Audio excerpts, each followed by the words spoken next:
New York Democratic Representative Charlie Rangel joins us live from Capitol Hill. Good morning to you, sir. Good morning. Hey, let's talk a little bit. We'll talk about, you've been in the news recently. We'll talk about that in a moment. But first, let's talk a little bit about what's in the news and the lead story today, and that is the tax cut deal that the president did. There are a number of people on your side of the aisle who say, he caved too fast. He shouldn't have done that. Well, the president, of course, is the guy that the whole world's depending on for fiscal integrity.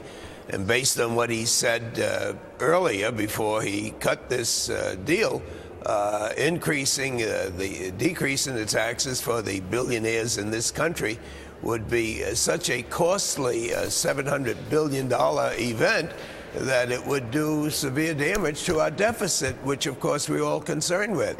And the pain in which people are dependent on an extension of the unemployment compensation, it doesn't sound like there's a balance there. And if this is the best we can do at the end of the Democratic-controlled House, you can imagine 2 years from now, it has to be worse.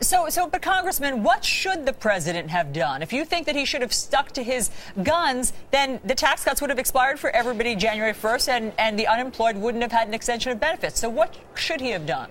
He should have, really. There's no question on our side. Just conferred with us, to talk with us. As it is now, we can't find anyone that actually participated to truly understand why the president felt that his back was against the wall and that his decision was the best for all Americans. And so if we had known, now this afternoon we expect someone, perhaps Vice President Biden, would give us information that I could better answer your question in terms of what we think he should have done. I know he believes he's done the right thing, but we don't have enough information to agree as to that. May be good to get us out of the hole this year, but how deep will the deficit hole be next year? And we're going to be here, and we're going to have to wrestle with it. And Congressman, you've been around a while. You know exactly what his limitations were and how the parameters were. It sounds like it's personal. Feelings were hurt because they weren't included and given a heads up. We all know January 1st is going to change the complexion of Congress entirely. He had no choice, so he actually cut this deal. It sounds like it's a personal thing. I don't see what's personal. It is personal to those people. No.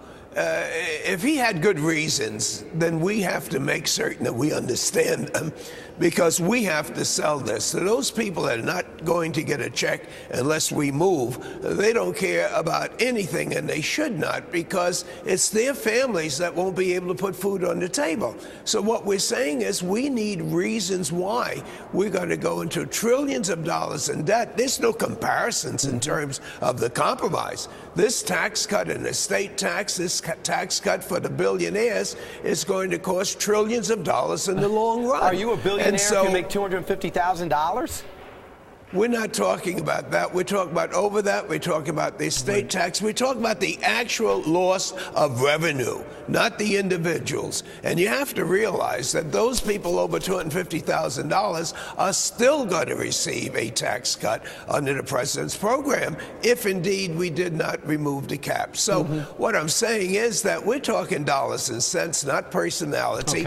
And I think that since we have to vote on it, it's not really asking too much, and it certainly isn't personal for us to have the president to explain why he felt that he didn't have enough wiggle room in order to get something that has the appearance of being fairer. Speaking of taxes, sir, we know you got in trouble for up on Capitol Hill regarding some of your tax returns, and you were censored by the House of Representatives, and I know that you've said that you got a raw deal out of it. But now there's word that perhaps some of the money that was given to your political action committee, something else, was used illegally, they're looking into, for your legal defense. There's no basis to that. It is true that anyone can file a complaint, and obviously that has been done. But my lawyers who advised me in the first place have assured me that there's nothing there to investigate. The questions that have been raised were certainly questions I raised, and I got the right and the legal answers. And so that's behind, and I got enough problems in terms of protecting my constituents and my country right now. And Congressman, I know the president kind of advised you, to retire essentially with dignity. Do you wish you listened to him?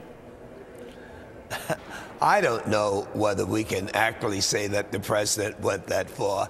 It's really not clear what the president meant. But whatever I try to do in this life of mine, I try to do with dignity.